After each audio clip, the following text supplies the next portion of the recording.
Hello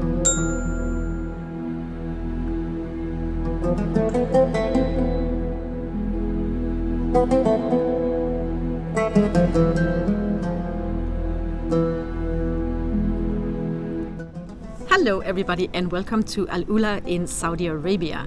I'm in the northwestern part of Saudi Arabia, and Al Ula is the most amazing place. There is so much to explore in this area, so I've been here for a week now, and I would just love to stay forever if it wasn't for the fact that it is becoming so hot. Midday it is just unbearable to be outside, so I escape to places like this. This is a nice desert hotel, and I can sit inside and do some work, and there's aircon and even Wi-Fi, so that's just amazing. So I try to ride very early in the morning or very late in the evening. So this episode is going to be about the top 10 apps that I use while traveling the world on a motorcycle. If you stick around to the end, I might add a few bonus recommendations as well. The last 2 years and 9 months, I've been traveling more than 80,000 kilometers through 40 countries in Europe, Africa, and now in the Middle East. I ride a small adventure motorcycle, a Honda CRF 250L. And I really like to find remote dirt roads, and I love to camp in nature. Let's jump straight into the first app. It is, of course, Google Maps, and my guess is that you have it already downloaded on your phone and you have a Google account. Google Maps is really incredible, and I have to say quite accurate in most parts of the world. But especially in developing countries, it can't always keep up with new infrastructure being developed, and sometimes you will find roads are no longer there, or new roads are there. What you thought was a dirt road is suddenly an asphalt road, or it's just simply been moved. If there is harsh weather conditions, maybe roads have been washed out and it doesn't appear on Google Maps. Here in Saudi, a lot of the petrol stations that appear in Google Maps, they have been closed and no longer function. Nope. No fuel here. Another petrol station in Saudi that is not in function.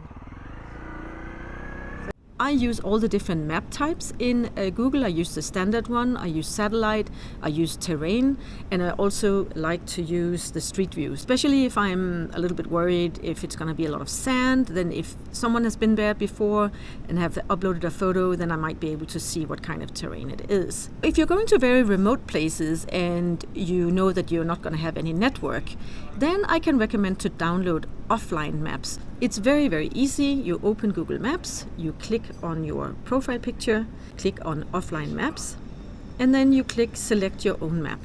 And then you can pretty much select any place in the world.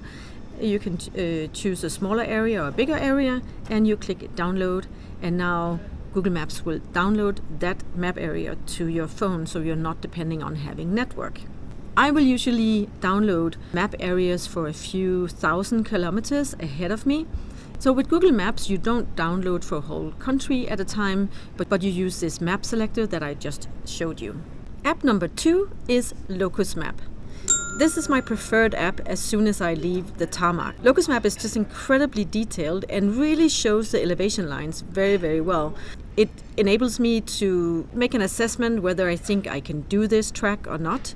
And it's also really easy to find detours if I think I'm not able to do the planned route. So I find Locus is really good in the mountains. An alternative to Locus Map is the app called OsmAnd. I find that Locus Map is really good for mountains where it shows the elevation lines really well, and OsmAnd is maybe better in the desert where it shows dunes a little bit better. For that reason, when I was riding the old Dakar rally tracks in Morocco, I was using OsmAnd instead of Locus Map. Both the Locus app and OsmAnd use the GPX format for the tracks.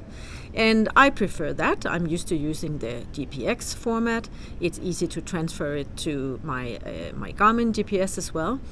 Next app is my Garmin Drive app, which I use together with my Garmin Sumo XT GPS. Unfortunately, the screen is broken, but it's still working. I actually just use the app for updating software and firmware and to make sure the maps are updated. And then I use it to transfer GPX tracks, because I will usually use both the phone and the GPS when I'm riding, almost everywhere actually. I keep them both running, and often they're actually both wrong, but then I just add a little bit of common sense to it as well, and between the three of them, then it usually works out. So it can be quite the learning curve to really get to know all these apps, so I recommend that you start using them before you take off, so you are really familiar with the functionality and the interface of all of them on the day you take off. The fifth app is called Ioverlander. This app is just absolutely incredible for anyone who wants to travel long distance, crossing border with either a bicycle, a motorcycle, or a four-wheel drive, whatever vehicle. Users like me will enter information about different places. It can be a wild camping spot, it can be a mechanic, it can be information about border crossings, where you can get drinking water, any kind of information that is relevant for people who are traveling, camping, going off-road, etc. The app is based on information given by users, and when you see a post, you can see when it was entered, so you can assess whether this information is updated or maybe it's just really old, so it's not relevant anymore. So, for example, every time I cross a border, I will always check Ioverlander and just see if there's any updated information about that given border. The next app is a weather app. I use the one called Clime, and I found out quite quickly on my journey that it's super important to have an idea about the weather ahead of you. I was on Sardinia and I was riding straight into a really bad thunderstorm. I was in the mountains, roads were being washed away. I got caught in the weather because I did not use an app at that point, but the next day I downloaded this app and realized that I couldn't go north. I had to stay where I was and just wait for this storm to pass. App number 7 is a currency converter. Very helpful when you are crossing borders. The one I am using is called Easy Currency Converter, and it's really nice to have it offline. Often when you cross borders, you don't have a SIM card yet for that new country. In this app, you can activate several default currencies. So I have the local currencies in this area activated, and then US dollars, euro, and Danish kroners. The next app is the app for my Spot satellite tracker. I very much recommend that you use a personal safety device with an SOS function when you travel alone, whether it's a Spot or a Garmin, InReach, or any of the other devices out there. It usually comes with an app, and so that is going to be your dedicated safety app on your phone. The next 2 apps are apps that I use to find accommodation. It is Airbnb and it is Booking.com. I find that Airbnb is really helpful, especially in Europe, where you can find small, private places.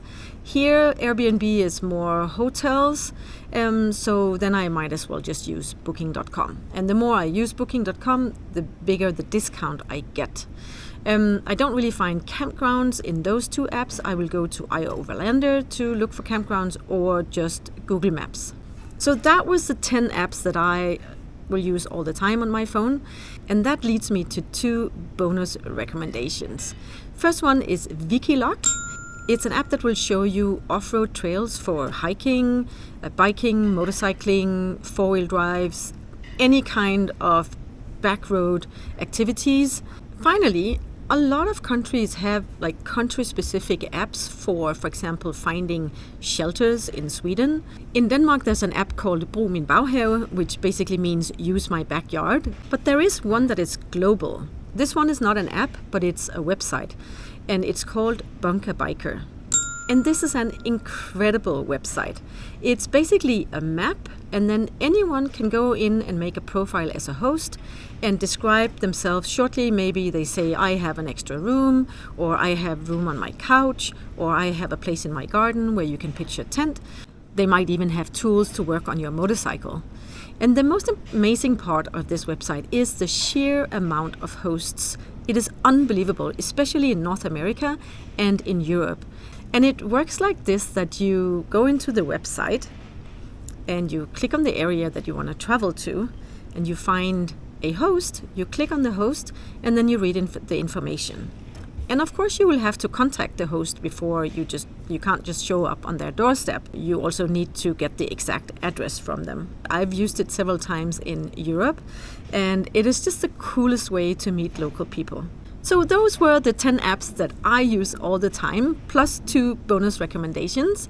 Let me know in the comments below if there are any apps that you use when you are traveling. If you want to learn about the paperwork that I use for crossing borders, then I have a video on that topic that you can click on right here. That was it for today, guys. Thanks for watching. If you enjoyed this video, please give me a thumbs up, write a comment, and of course remember to subscribe. And I will see you in the next episode. Bye!